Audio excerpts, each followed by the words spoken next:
અછતની વચ્ચે હવે અમદાવાદવાસીઓ જે છે બીજા વિકલ્પ પણ શોધવા લાગ્યા છે। એની વચ્ચે અમદાવાદમાં ગેસની અછતની વચ્ચે છાણા સ્ટીકની માંગ વધી છે। રસોઈ માટે છાણાની સ્ટીકનો ઉપયોગ કરવામાં આવી રહ્યો છે, તો અમદાવાદ મ્યુનિસિપલ કોર્પોરેશન એ સેવાકીય સંસ્થાઓને આ સ્ટીક પણ આપી રહી છે। ભંડારાઓમાં નિઃશુલ્ક છાણા સ્ટીકનું વિતરણ કરવામાં આવ્યું।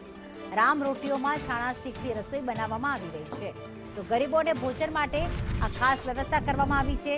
ત્યાં ગેસની અછતના કારણે રામ રોટી કે ભોજન વ્યવસ્થા અટકી ન જાય તે માટે અમદાવાદ મ્યુનિસિપલ કોર્પોરેશન દ્વારા છાણા સ્ટીકનું વિતરણ કરવામાં આવી રહ્યું છે।